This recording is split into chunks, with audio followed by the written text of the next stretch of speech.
آپ بغداد شریف تشریف لے گئے، وہاں جا کر کے آپ نے جو ہے وہ تکمیل علم کے لیے جو ہے آپ نے محنت کی، اور وہاں جا کر کے آپ نے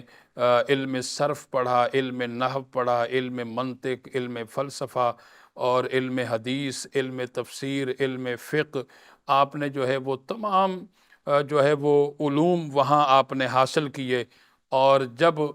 آپ کی جو ہے وہ تکمیل علم، یعنی آپ نے تمام علوم کو پائے تکمیل تک پہنچایا، اور اس کے بعد جو ہے آپ کو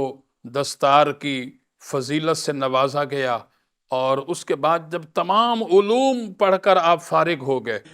اس کے بعد حضور غوث پاک رحمۃ اللہ علیہ اب آپ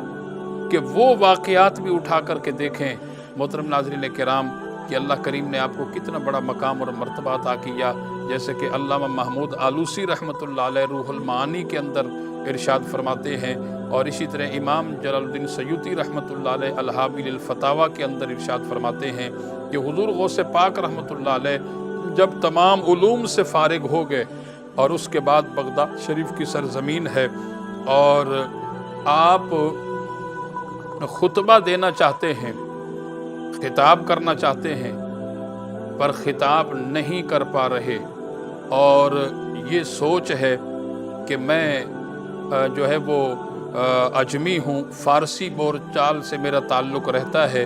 اور جن سے میں نے خطاب کرنا ہے، مخاطب ہو کر کلام کرنا ہے، یہ سارے کے سارے عربی ہیں، جنہیں عربی فصاحت و بلاغت پر بڑا ناز اور فخر ہے، تو کہیں گرامر کے اعتبار سے مجھ سے کوئی غلطی واقع نہ ہو جائے، یہ لوگ کہیں میرا مذاق نہ اڑائیں۔ تو لہٰذا حضور غوث پاک رحمۃ اللہ علیہ فرماتے ہیں کہ بس میں اسی سوچ میں تھا کہ اللہ کے پیارے محبوب صلی اللہ علیہ وسلم جلوہ گر ہوئے، اور سرکار نے فرمایا کہ بیٹا غوث اعظم خطبہ دو۔ میں نے حضور کی بارگاہ میں یہی بات جو ہے وہ عرض کی، تو سرکار نے فرمایا کہ بیٹا اگرچہ میرے لعاب دہن سے ٹوٹی ہوئی ٹانگ ٹھیک ہو سکتی ہے، میرے لعاب دہن سے اندھی آنکھ کے اندر نور پیدا ہو سکتا ہے، تو اے غوث اعظم تو میری اولاد ہے، میرے قریب آ جا اور اپنا منہ کھولو۔ حضور غوث پاک نے اپنا منہ کھولا، اور سرکار صلی اللہ علیہ وسلم نے ایک مرتبہ نہیں، دو مرتبہ نہیں، تین یا چار مرتبہ نہیں،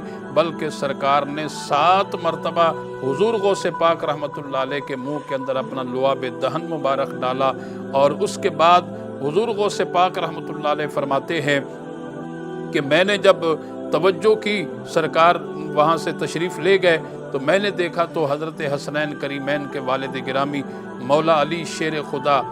جو ہے وہ جلوہ گر ہیں، انہوں نے مجھ سے کہا کہ اے غوث اعظم خطبہ دو۔ میں نے یہی بات ان سے کہی، تو حضور سیدنا مولا علی شیر خدا رضی اللہ تعالیٰ عنہ نے بھی کہا کہ منہ کھولو، میں نے منہ کھولا، اور انہوں نے میرے منہ کے اندر 6 مرتبہ اپنا لعاب ڈالا،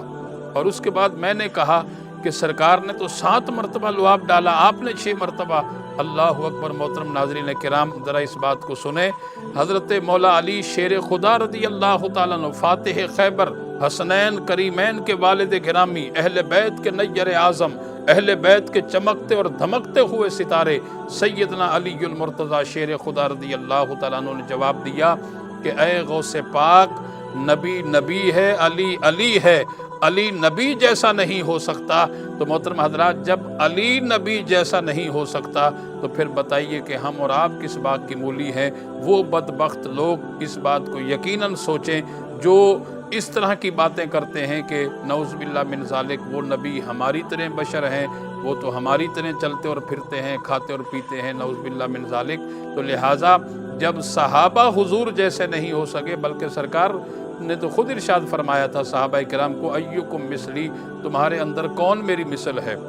تو کسی صحابی نے تو یہ کبھی نہیں کہا کہ ہاں، لیکن اب اس کے بعد جب حضور غوث پاک رحمۃ اللہ علیہ کے منہ کے اندر سرکار نے لعاب ڈالا، حضرت علی مولا علی شیر خدا نے لعاب ڈالا، اس کا نتیجہ کیا نکلا؟ حضور غوث پاک فرماتے ہیں کہ اس کے بعد جب میں نے خطبہ دینا شروع کیا، فرمایا کہ بغیر کسی آلے، بغیر کسی ساؤنڈ کے، فرمایا کہ جہاں تک وہ 1000 لوگوں کا مجمع تھا، اس مجمع کے آخر تک میری آواز جا رہی تھی۔ دعا ہے کہ اللہ تعالی ہمیں حضور غوث پاک رحمۃ اللہ علیہ کی سیرت پاک پڑھنے کی، سمجھنے کی، اور حضور غوث پاک کی تعلیمات پر عمل کرنے کی توفیق عطا فرمائے۔